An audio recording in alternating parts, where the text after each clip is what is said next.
There's a lot of people that are upset about people buying houses from Toronto in Sudbury because it is pushing the prices up, but it's just the way that affordability works, right? And then you want to help everyone do the best job, but by saying yes to everyone, then you forget about some people. For sure. Unfortunately, right? It wasn't what I...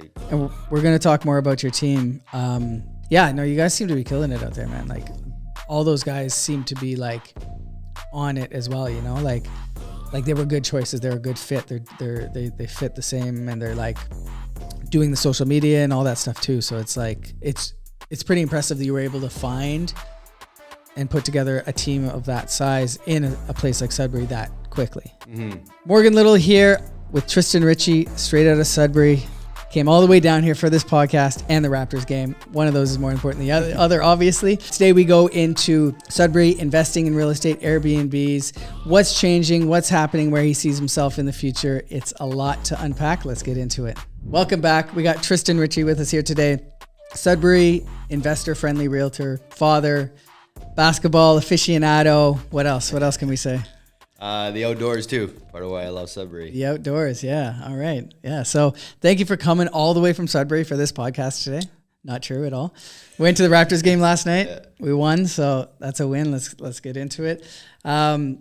So Sudbury, let's get right into it. Like, there's been a massive influx, I think, of outside investors coming into Sudbury, right? And you have been a big part in helping people find properties and help guide them in that process. So when did you find that kind of started, that you saw the influx of people coming into Sudbury? There was always a few here and there before COVID, like when I started about 8 years ago. Right. And then once COVID hit, I think a lot of people started reading books on investing, the social media aspect, showing off their property, showing the numbers. People got really excited about that. And then also the affordability. People were in Toronto, well, as you guys all know, it's so expensive. Like, you grow up some people it's not even a dream to own a home, right? It's like, hey, it's just never gonna happen. I'm gonna rent for my whole life. In Sudbury, you basically expect to own a home right away, right as soon as you're done school, get a job, buy a home because it's so cheap. The Canadian dream. Yeah, exactly. With a big lot, fenced in, garage, right? You can get it all. So I think when the prices started to creep up, people started to see Sudbury and be like, hey, we can buy a home, an investment property, and it cash flows a lot. Like when COVID started, it was 10% cap rates. Right. So huge cash flow. Yeah, unheard of now. Yeah. Crazy, yeah. So, and do you find, okay, so that's obviously pushed prices up, like everywhere else, prices have gone up. So have you noticed that a lot in Sudbury? And has there been a sentiment around the price of housing in Sudbury? Oh yeah. So the locals, the older people, super frustrated. Mm-hmm. There's a lot of people that are upset about people buying houses in Toronto, from Toronto in Sudbury because it is pushing the prices up, but it's just the way that affordability works, right? People see the opportunity there. And the prices have been going up, but what people in Sudbury used to think is like, oh, these people in Toronto have a ton of money and they're buying these $1 million homes in Sudbury, which wasn't the case. Right. It's average people like us that make money, but just not enough to buy in Toronto that wanted to buy an investment there. Right. So it was actually the lower price points that were competing with the first-time home buyers, which pushed that price point up, which then those people, locals in Sudbury, were stepping up and buying the more expensive properties. And just for context, what was like average price in Sudbury kind of pre this whole thing happening? $275. And now? We hit 5 this year, but we're back down to $390. Right. Okay. So doubled, and more than doubled now, a little less than. Yeah, exactly. Okay, fair enough. Yeah. That's really interesting. And so, what do you think it is about Sudbury that has attracted people? Because, I mean, there's a lot of little towns, right, that they could go to outside of Toronto. Sudbury's not the closest, but what do you think it is? We're like the northern hub. So there's a lot of other little towns that people were investing in, Sault Ste. Marie, North Bay. But Sudbury is the biggest one and the most, in my opinion, the most established in terms of our baseline for jobs. So we have the CRA, which is a huge employer, just over 3,000 jobs. obviously the mining is huge. Or nickel, one of the biggest nickel mines in the world. Nickel City. Then, yeah, exactly. Nickel City, 5 cent city. And then the hospital is a northern hub. So if they can't get something, it's like us in Sudbury, we go up to Toronto if we can't get a surgery in Sudbury, but the other northern cities come to Sudbury for certain surgeries that they can't get there. Right. So we're like the hub, and we're still a smaller city, but 23rd biggest in Canada, I think. I was going to say, it's not really, relative to Canada, it's not really a small city. I didn't know it was 23rd in Canada actually, but yeah, it's not, I mean, it's a good size town. Yeah, like, you know. And if you go, like you've been a couple of times, right? So I grew up in Sudbury. Oh, okay, yeah. So you know, like it feels different when you're there than if you've never been. Yeah. I have a lot of investors. Actually, 3 of them are started investing in Sudbury, going to visit every once in a while, and are moving there. Right. Like they want to raise a family, you know, they don't want to raise a family in a condo, so they say, hey, I just want a bigger yard. Yep. And they said the people are friendlier. I don't know. They said, okay. Fair enough. Friendly people all over, I think. In their, I guess, somewhat limited experience of the people they've dealt with, they've had a good experience. So that's great. Yeah. That's a good representation for Sudbury. Exactly. Don't let it represent all of them. They didn't go downtown, I guess, but. Yeah, exactly. And so how did you kind of find, or how did they find you, these investors, and able for you to help them? Because you seem to have become the go-to guy there for people who are looking to, you know, expand in that area. Yeah, I got, you know, you get lucky in life sometimes, and I do a lot on social media, and the Rise podcast reached out, and they were starting to get traction, and it was all like the target audience of new investors and everything. So I went on the podcast. Sudbury became a super hot topic for investors, and that year I did almost like 120, sold 120 rental properties, just basically from the podcast. And then so you see a direct correlation from when you did that and the explosion of that. Crazy. Yeah. Okay, that's cool. But obviously there must have been people were finding you or seeking you out previously to that, I'm sure. Yeah. Okay. I had a good business before, and then I just got too busy. Like I was dropping the ball so much, if I'm being honest. Like, really? That's why I had to start the team. Right. I felt bad, and it's hard to say no to business, and then you want to help everyone do the best job, but by saying yes to everyone, then you forget about some people. For sure. Unfortunately, right? It wasn't what I wanted to do. We're going to talk more about your team. But I'm curious, is your business primarily investors, or is it a mix of both? It's a mix of both. Yeah. I wouldn't say primarily investors, especially not now. Right. It was a little bit investors, because I was an investor myself, so I could talk the language and explain it the way that people like to hear it. And then, but I would do a lot more residential. I find it also fun, right? You see the big homes, do the videos and all that. But then, a bunch of investors reached out, so of course I'm going to help them out. Yeah.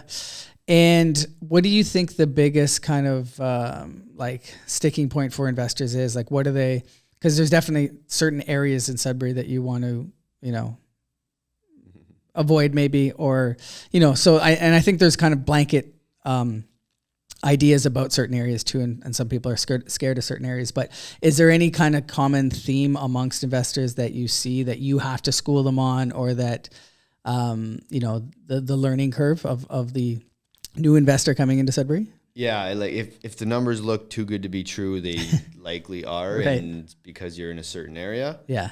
Our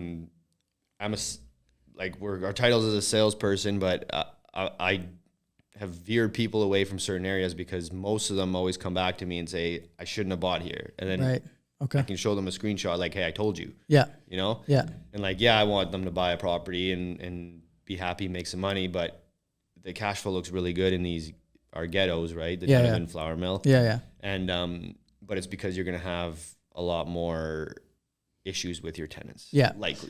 And I think you gave a stat. I saw you speak at Corey McKinnon's thing. You gave a stat about the percentage of landlord-tenant tribunal disputes that happen in those two areas. Yeah. And what was it? 85%. 85%. So I guess that's pretty convincing, because I always say, because a lot of people are like, oh, I'm staying away from Donovan flour mill anytime I have conversations with people. And growing up there, I'm not as scared of those areas as some people might be certain streets for sure, but others, you're kind of okay. But with numbers like that, it kind of, maybe makes. Which part did you grow up?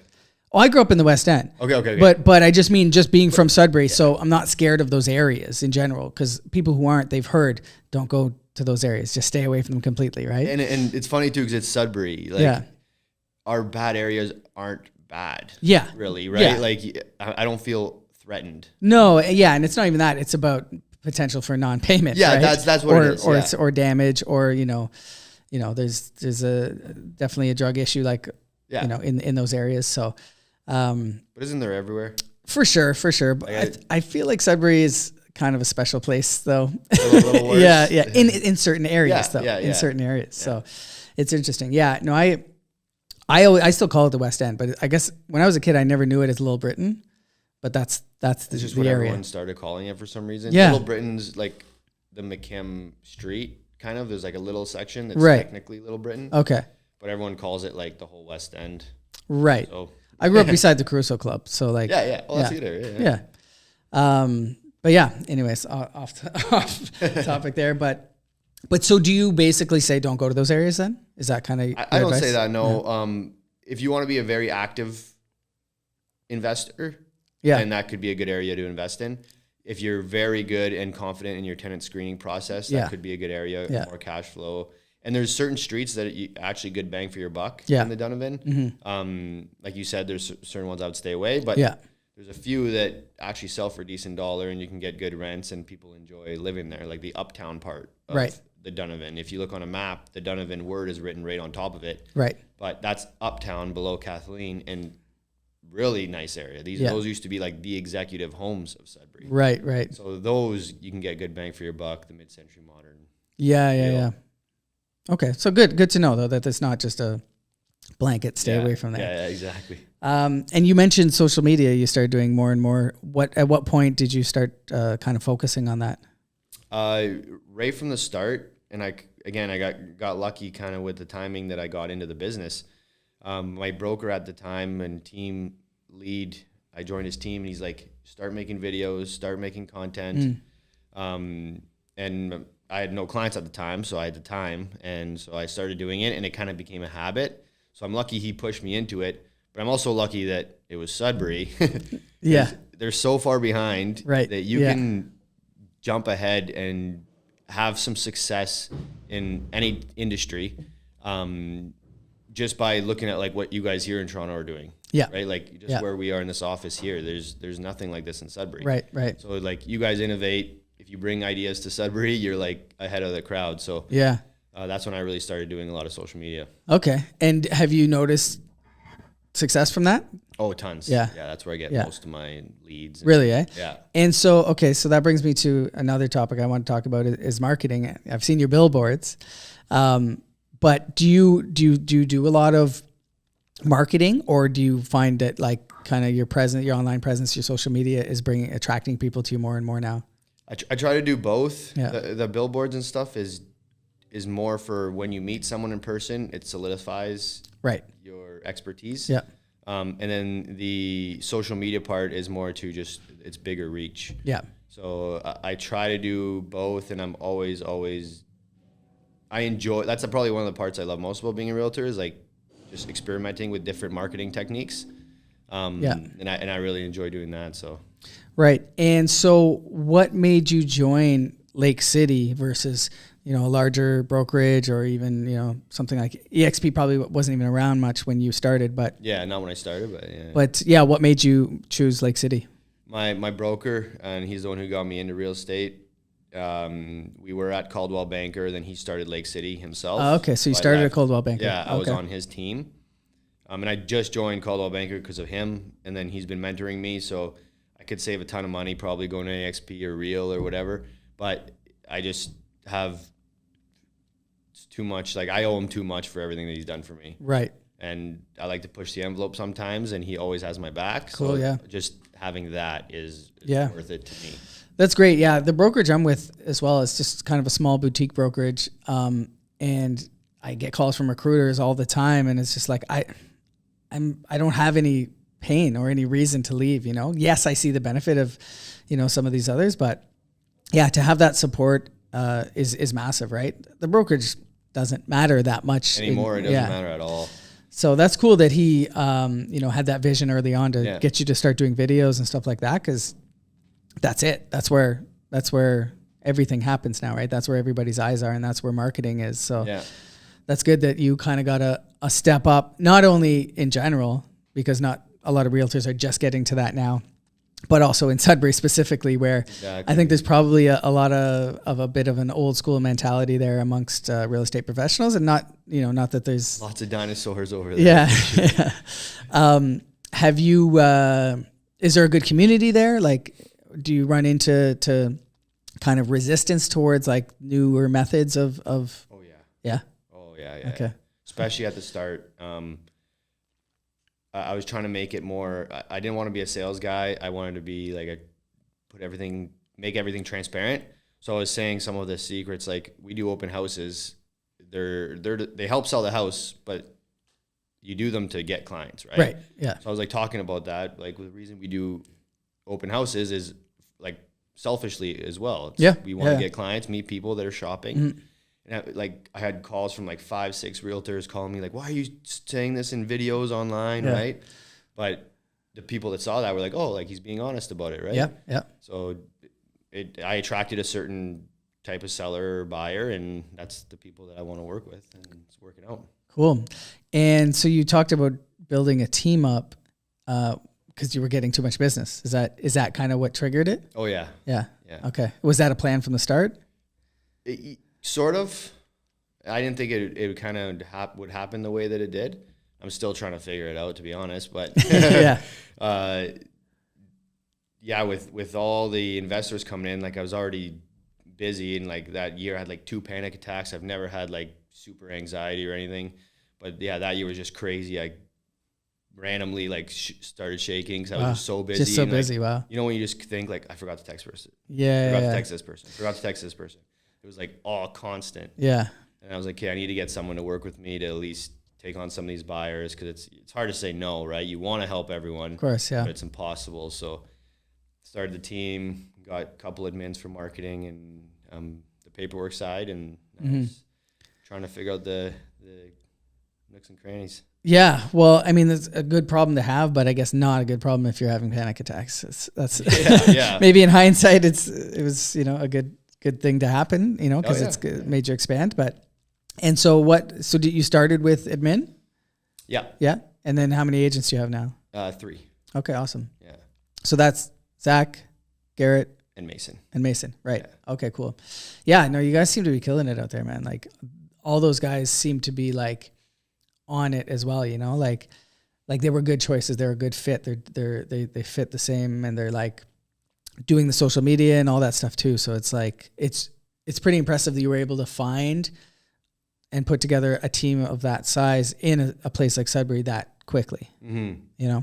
They actually reached out to, like Mason reached out to me because he liked doing the video stuff. Garrett was one of my best friends. Okay. The only thing that I probably would have done a little different is maybe get someone a little bit more experienced. Like they're doing an awesome job, don't get me wrong. Mm-hmm. But when you have someone with experience that's like right now, it's a lot of training, right? Okay. Yeah. It's more of a mentorship. I like doing that. Yeah. So for me, it's good. But if you have someone that at least has some experience, then you can kind of work on the higher level stuff, growing the business for sure on a bigger scale. And so have you had mentorship or help in the like area of building a team, or have you just been kind of figuring it out because you have to?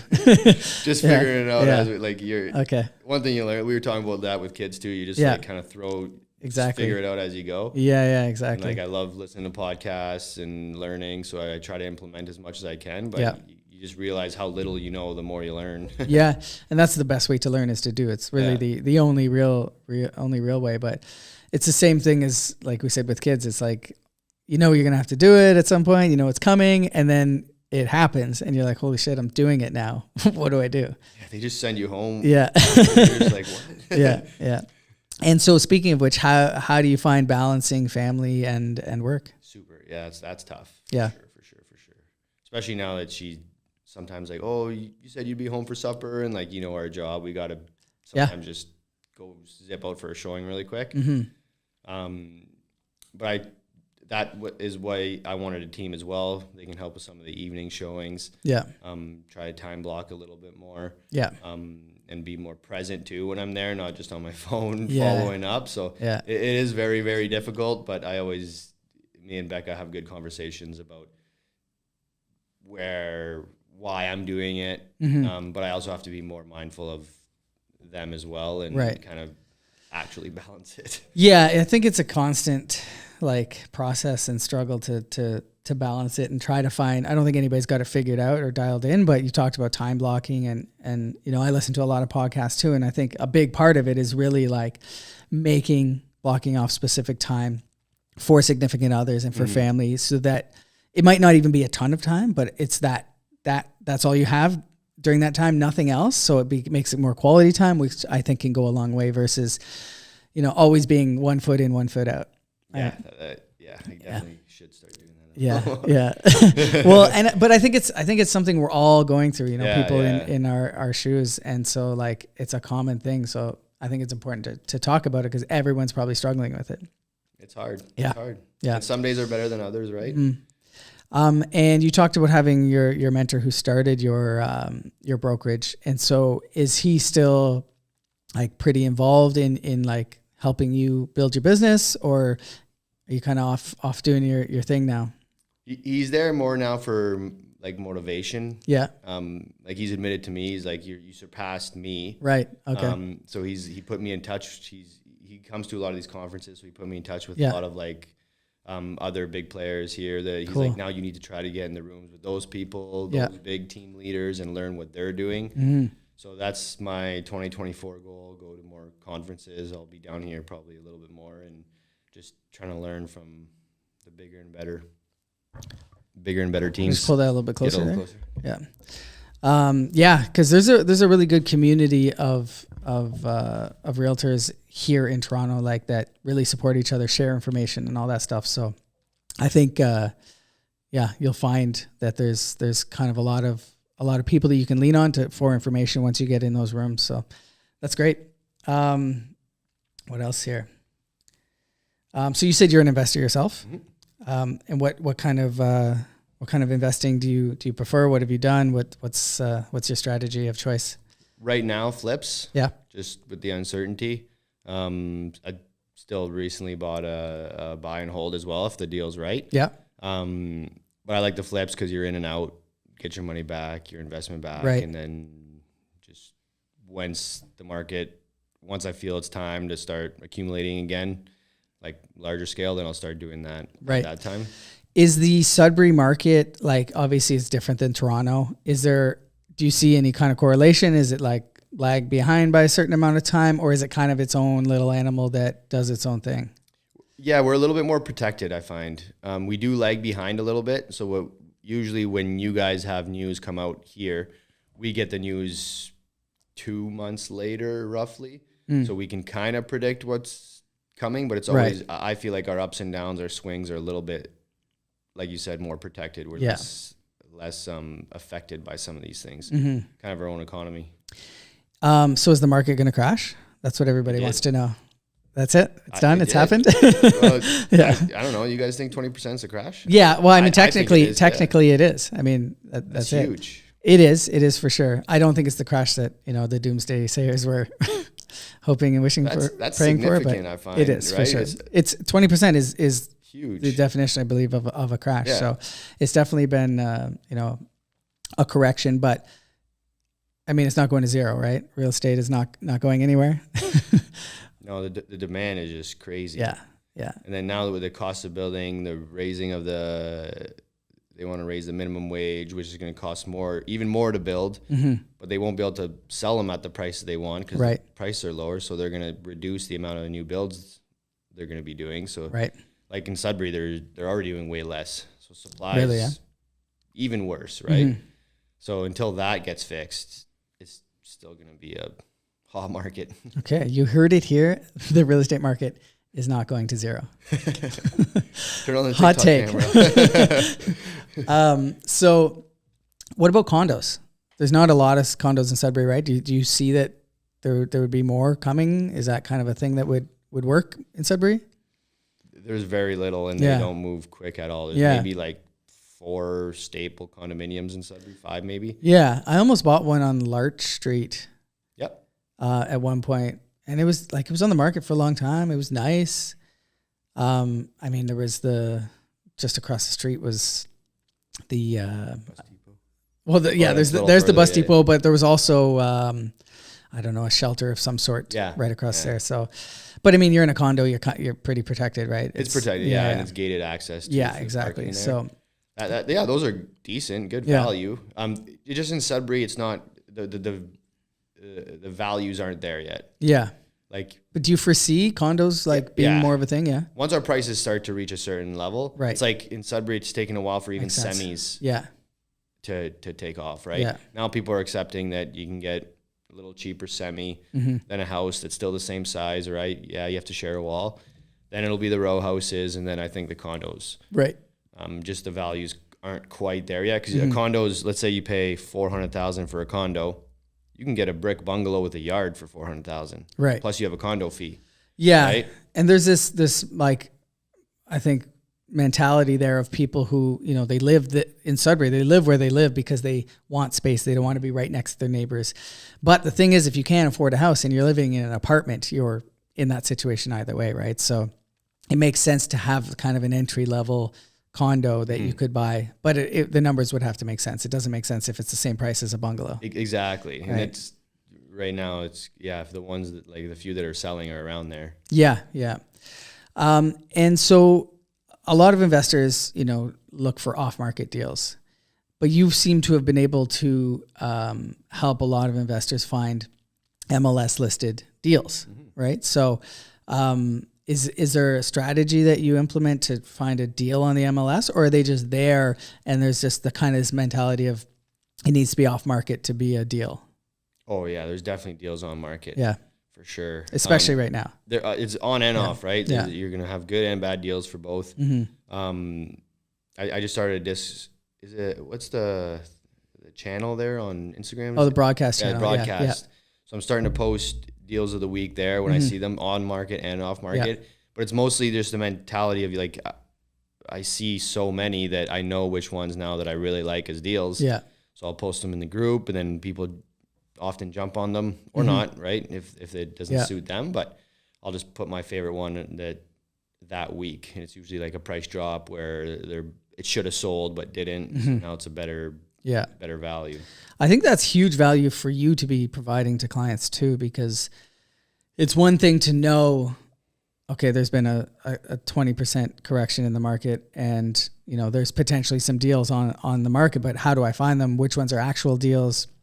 And to be able to put them on a platter for people, I think is pretty huge. So good for you for that. Have you been finding, because I know you used to send out the emails, and now you have the broadcast channel on Instagram. Is it, do you find people take advantage of it?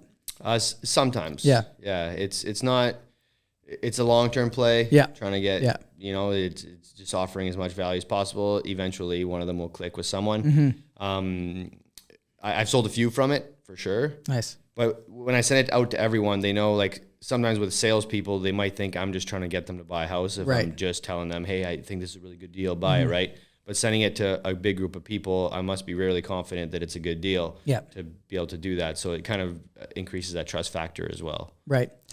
So speaking of which, is it a good time to buy? Yeah.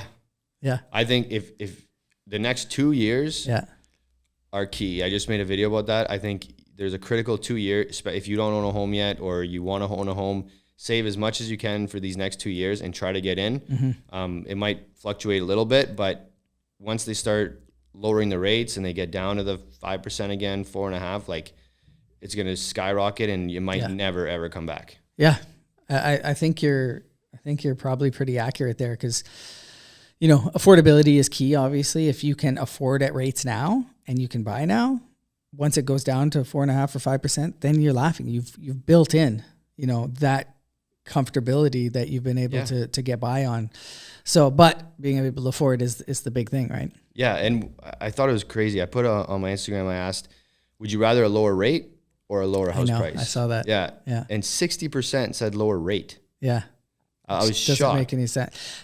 And like I say this, like every fourth, fifth, like post I put out, I feel like I say this, but people don't seem to understand the correlation that they're kind of levers, right? Yeah. When rates go down, prices are going to go up.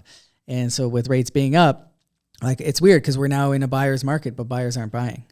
Yeah, I know. So it's a strange time. There's going to be a tipping point. Yeah. But if you buy now, you can renegotiate the rate. Yeah. Then you have the lower house price and the lower rate Yeah. in the future. Yeah. You just make sure you can actually afford right now, right? Exactly. Don't stretch yourself. That's the biggest thing. Yeah. Like, be safe about it. But yeah, I think this is an opportunity. Yeah. And something I find with clients as well is people wanting everything at once, right? They want their dream house off the bat. Instagram. So, so being able to get in at something you can afford now, it doesn't have to be your forever home. And same thing, in 5 years, rates will be better, prices will be what they are, but you'll have some equity built up. And so it's tough. I mean, I see you do a lot of education in your content, but it's necessary. And it's still, do you find it tough to get the message across to people, or once you start working with them, it's easy to get them to understand? Well, the reason I do the content too is because I want them to see it without me telling them, because I don't want to sound like a sale. Like I do say it's not a good time to buy sometimes, or not a good time to sell, right? Yeah. But I say it to the general public because I want them to see it without me. I don't want to have to convince them to do something, right? I want them to be happy with their decision and have all the facts. Right.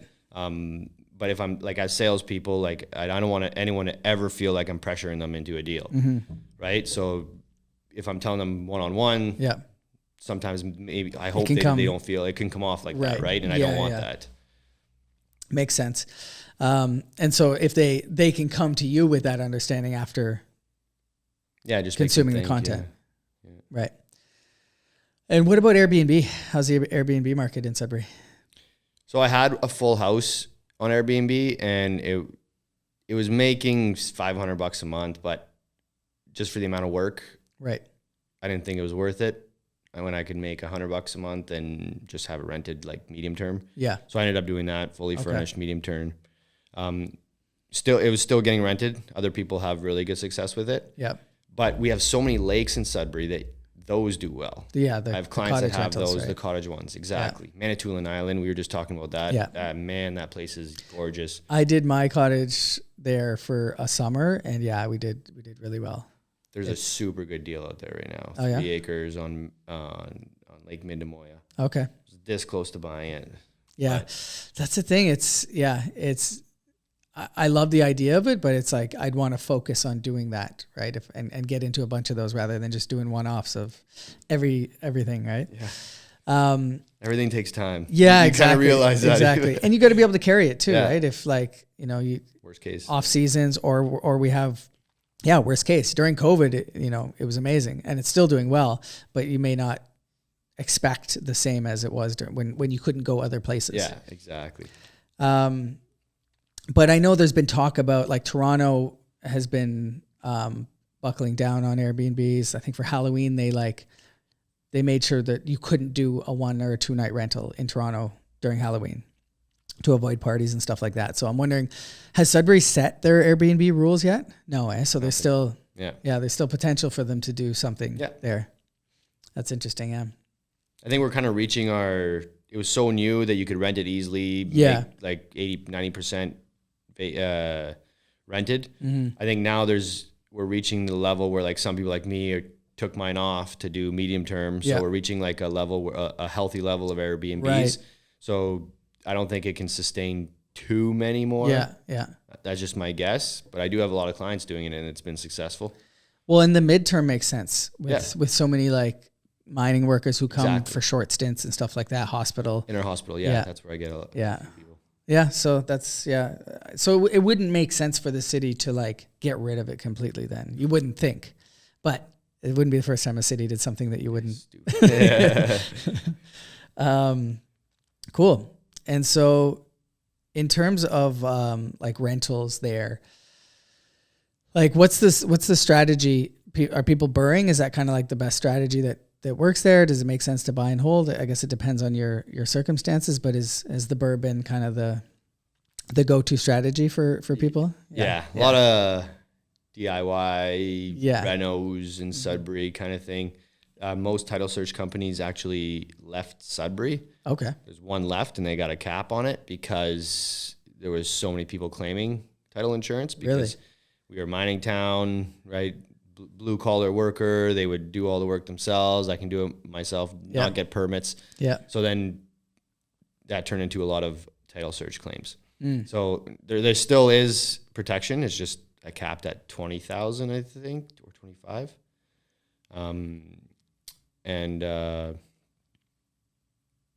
What